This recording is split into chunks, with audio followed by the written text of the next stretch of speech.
नमस्कार दोस्तों।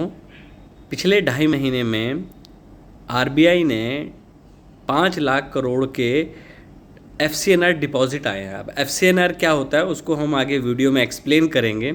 इस वीडियो में हम 3 से 5 पॉइंट समझेंगे जो आपकी फाइनेंशियली नॉलेज को बढ़ाएगा। तो आपसे रिक्वेस्ट है वीडियो को पूरा देखना, क्योंकि इसमें मैं 2013 में जब ये फर्स्ट टाइम आरबीआई ये एफसीएनआर लाया था तो क्या हुआ था, और 2026 में जो एफसीएनआर आया तो क्या हुआ है।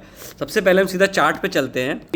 ये 2013 का चार्ट है। यहाँ पे मैं एक बार पेन ड्रैग कर लेता हूँ। अब ये देखो आप, ये 2013 का निफ्टी का चार्ट है। ठीक है, इसको थोड़ा सा मैं दोबारा से वो करता हूँ, 1 मिनट। ठीक है, अब ये देखो, ये 2013 के आसपास का निफ्टी का चार्ट है। ठीक है, 2013 2014 ईरा।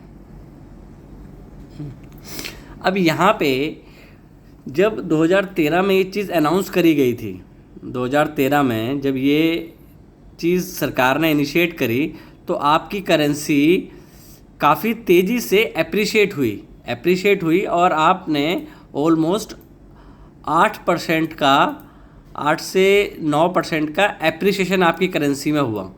ठीक है, 8 से 9% का। और अभी आप अपनी करेंसी को देखें, जो कि आरबीआई ने अभी एक मिनट, ये अभी की करेंसी देखो आप, ये इसमें जस्ट 0.08% का एप्रिसिएशन आपको देखने को मिला है आपकी करेंसी में। बल्कि इस बारी जो आपने अमाउंट इकट्ठा किया है वो 5 लाख करोड़ किया है। 2013 से 14 में जब आपने एफसीएनआर किया था तो आपने जस्ट $32 बिलियन के आसपास किया था। इम्पोर्टेंस क्या है समझना कि उस टाइम आपकी जो एफसीएनआर आया था और जो अब आया है वो समस्या इस टाइम नहीं है जो उस टाइम पे थी। चीज़ों को इंटरलिंक करना, अभी समस्या आपकी अलग चल रही है। अलग कैसे चल रही है? उस टाइम भी आपकी करेंसी डेप्रिशिएट होती जा रही थी, मतलब आपकी करेंसी टूटती जा रही थी बार बार। तो आरबीआई ने ये स्टांस लिया था।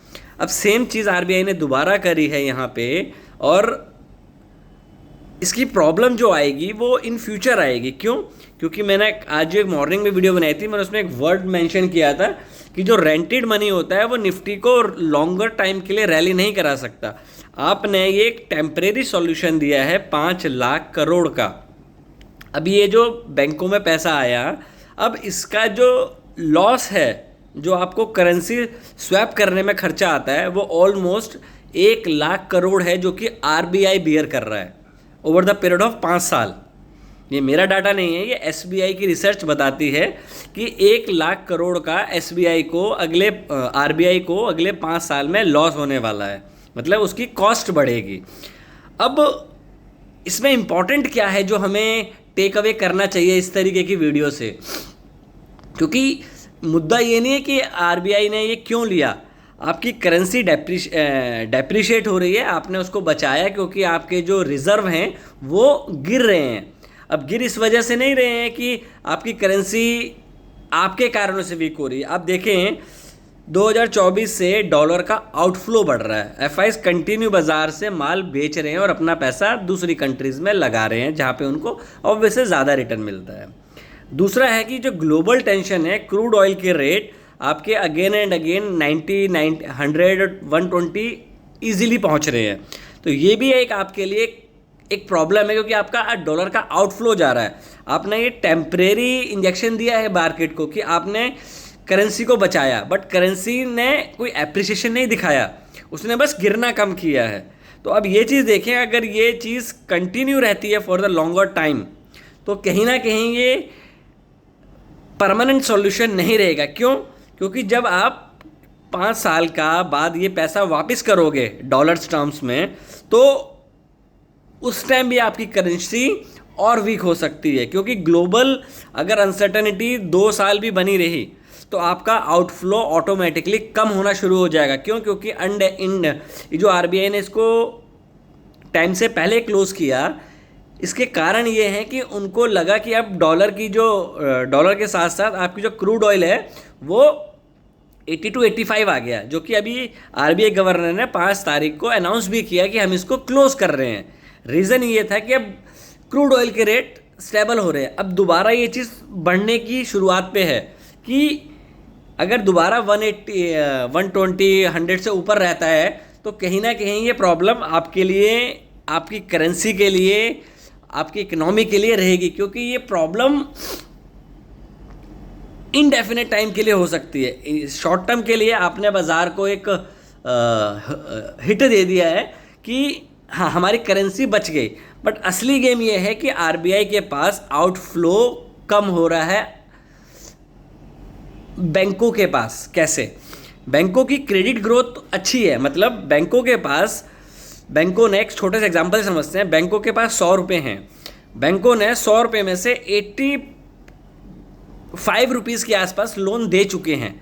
मतलब डिपॉजिट ग्रोथ बैंकों के पास नहीं है, बैंकों के पास क्रेडिट ग्रोथ है कि बैंक लोन तो दे रहे हैं, बट बैंकों के पास पैसा 100 रुपये में से 15 रुपये ही बचे हैं। तो ये 2 कारण थे, क्योंकि किसी भी चीज़ को इनिशिएट करने का सरकार का एक कारण होता है। अननेसेसरी कोई भी देश 1 लाख करोड़ का over the period of time, मतलब एक तरीके से इंश्योरेंस दी है कि जो स्वैप लगता है, क्योंकि FCNR पे जो bank normally rate of interest देते हैं वो 3 से 4% के बीच होता है।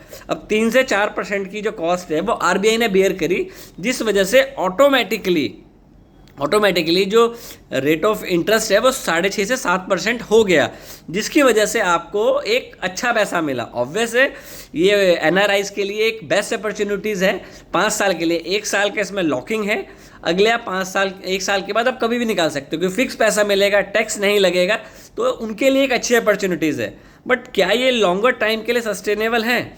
आपने एक इंजेक्शन दे दिया, अब इंजेक्शन थोड़े टाइम के लिए तो चल रहा है, बट वो लॉन्गर टर्म के लिए चलेगा कि नहीं चलेगा? अब असली रिस्क जो आएगा वो 2029 के आसपास आएगा, जब आपको ये सारा पैसा, मतलब 5 लाख करोड़ एक साथ देना पड़ेगा। तो क्या उस टाइम आपकी करेंसी डेप्रिशिएट नहीं होगी? तो ये मुद्दा है समझने का। क्या इसके बदले हम अगर कैपिटल गेन में थोड़ा सा चेंज करते या उसको कम करते, ऑब्वियस है आप गवर्नमेंट की इनकम कम होती, तो मे भी ये भी कारण हो सकता था कि आपके पास डॉलर इनफ्लो आ जाता। अब वो देखो स्टॉक मार्केट में और FCNR में फ़र्क है। क्या फ़र्क है? FCNR एक फिक्स है कि आपको इतना पैसा मिलेगा ही मिलेगा और इतने डॉलर आपके पास इतने टाइम के लिए आ गए, 3 से 5 साल के लिए। बट अगर आप कैपिटल गेन के ऊपर हिट करते या उसको ख़त्म करते, ये मेरा व्यू है, मैं इसमें सही गलत हो सकता हूँ, बट आप इस पे रिसर्च करना और कमेंट्स बॉक्स में बताना कि क्या फ़र्क होता है। अगर सरकार कैपिटल गेन के ऊपर थोड़ा सा कट करती तो इमीडिएटली आपकी इकोनॉमी को भी बूस्ट मिलता, आप में डॉलर इनफ्लो भी बढ़ता और आपकी इकोनॉमी का जो इंफ्रास्ट्रक्चर है वो भी कहीं ना कहीं से पुशअप ऊपर की तरफ होता। इसमें एक नेगेटिव पॉइंट ये हो सकता है कि वो इमीडिएटली पैसा इतना नहीं आता है, आरबीआई के पास एक फ़िक्स अमाउंट नहीं आता, या आपकी इकोनॉमी में इतना फ़िक्स अमाउंट नहीं आता, जो कि टैक्स काटने की वजह से होता है। मे बी द रीज़न कि सरकार ने FCNR को चुना है। अब 2013 में जब हमने ये चुना था तो आपकी करेंसी को फ़ायदा हुआ था, इस टाइम आपकी करेंसी को फ़ायदा नहीं हुआ है, क्योंकि जो कारण है वो अलग है। अभी आपके पास जियोपॉलिटिकल टेंशन है, दूसरा आपके पास ट्रंप जी हैं जो कभी भी उठते हैं और दूसरे देश पे टैरिफ लगा देते हैं। तो इस तरीके के बाज़ार में इतनी अनसर्टेनिटीज़ है और आपने एक खर्चा और ले लिया, तो आप सोच रहे हैं कि आप रेंटेड मनी से अगर इकनॉमी को कुछ टाइम तक बचा सकते हैं, क्योंकि अब पेमेंट आपने 26 में ली है तो 29 तक आपको करनी है, 3 से 5 साल के बीच में। तो लेट्स सी उस टाइम ये टाइम बम फटता है या इकनॉमी बढ़ती है, क्योंकि हम बात तो करते हैं 10 ट्रिलियन डॉलर की, 8 ट्रिलियन डॉलर की, पर कैपिटा इनकम अगर हम देखें, जब भी हम बात करते हैं कि हम चौथी से 5वीं बड़ी इकनॉमी हैं वर्ल्ड की, बट अगर आप पर कैपिटल इनकम के हिसाब से देखो तो आप 140th स्टैंड पे खड़े हो पर कैपिटा के हिसाब से। तो आप चीज़ों को कंपेयर करो कि 2,500 से 3,000 डॉलर पर कैपिटा हमारी इनकम है, तो मेरे हिसाब से मैंने आपको एफसीएनआर का एक बेसिक चीज़ एक्सप्लेन करी है कि आरबीआई का इसका कंक्लूजन ये था लाने का कि आपकी करेंसी जो गिर रही है उसको बचाया जाए, बैंकों के पास जो क्रेडिट ग्रोथ कम हो रही थी, क्रेडिट ग्रोथ बढ़ रही थी, जो डिपॉजिट ग्रोथ कम हो रही थी, 100 रुपये में से 85 रुपये आप दे चुके थे, आपके पास खाली 15-12 रुपये बचे थे, उसको बढ़ाया है। दो चीज़ों पे आरबीआई ने किया है कि आपके पास जो फॉरेन रिजर्व का आउटफ्लो बाहर जा रहा था वो अब थोड़ा बढ़ गया है। अब वो कितने टाइम तक आप इस चीज़ को सस्टेन कर सकते हैं, बिकॉज 5 लाख करोड़ में से 10 लाख करोड़ का आरबीआई खुद खर्चा बियर कर रहा है। अब लेट्स सी, ये मेरा ओपिनियन है, मैंने इस चीज़ को कैसे समझा, मैंने आपको समझाने की कोशिश करी। अगर वीडियो में लगा हो कि आपकी ये किसी चीज़ में हेल्प करता है तो प्लीज़ वीडियो को लाइक करें और चैनल को सब्सक्राइब करें। Thank you, take care and trade well.